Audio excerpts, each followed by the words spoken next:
Assalamualaikum warahmatullahi wabarakatuh. Bersama saya Cikgu Nurul Hidayah dalam Sains Tahun 6. Hari ini kita akan belajar subtopik dari tajuk mikroorganisma, iaitu keburukan dan kebaikan mikroorganisma.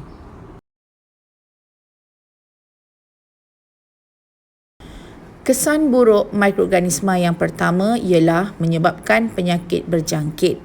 Sebagai contoh, di situ dinyatakan konjungtivitis ataupun yang kita biasa tahu dengar penyakit sakit mata, malaria yang disebabkan oleh nyamuk tiruk, kurap, biasalah kurap kan, dan juga satu lagi tuberkulosis.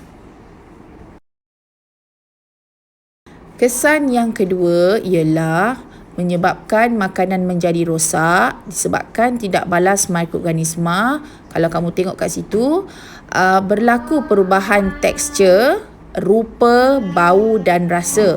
Contoh saya telah nyatakan roti yang telah ada kulat yang berwarna hijau dan juga buah tomato yang mempunyai tumpuk berwarna putih.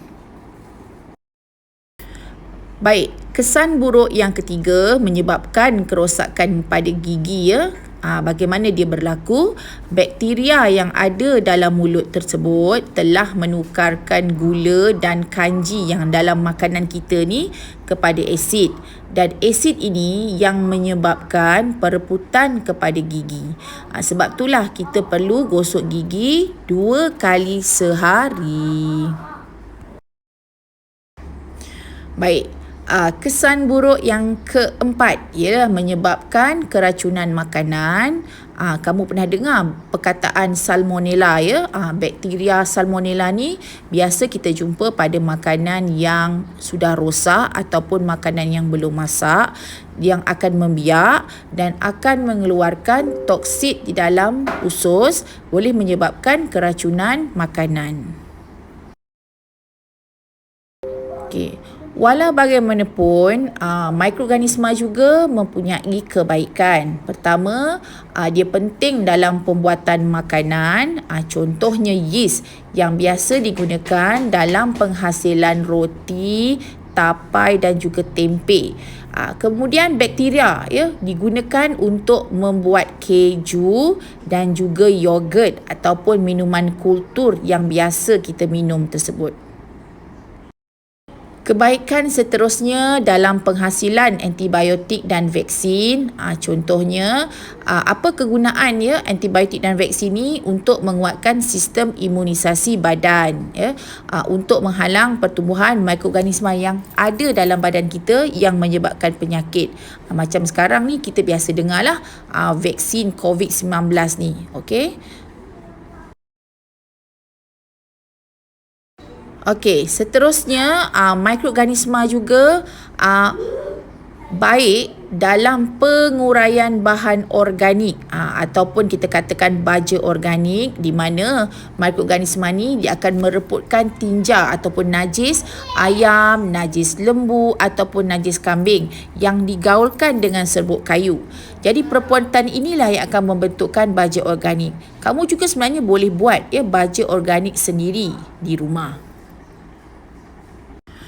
Bakteria juga digunakan untuk merawat sisa kumbahan dan memusnahkan sisa-sisa toksit yang terdapat dalam loji kumbahan. Di sini ada langkah-langkah pencegahan penyakit berjangkit seperti tutup mulut ketika bersin, tidak berkongsi peralatan peribadi. Jika kamu terkena penyakit berjangkit, kamu perlu kuarantin, cuci tangan sebelum makan dan selepas menggunakan tandas, minum air yang masak dan juga makan makanan yang telah dimasak dengan betul. Selain itu, ada amalan harian ya.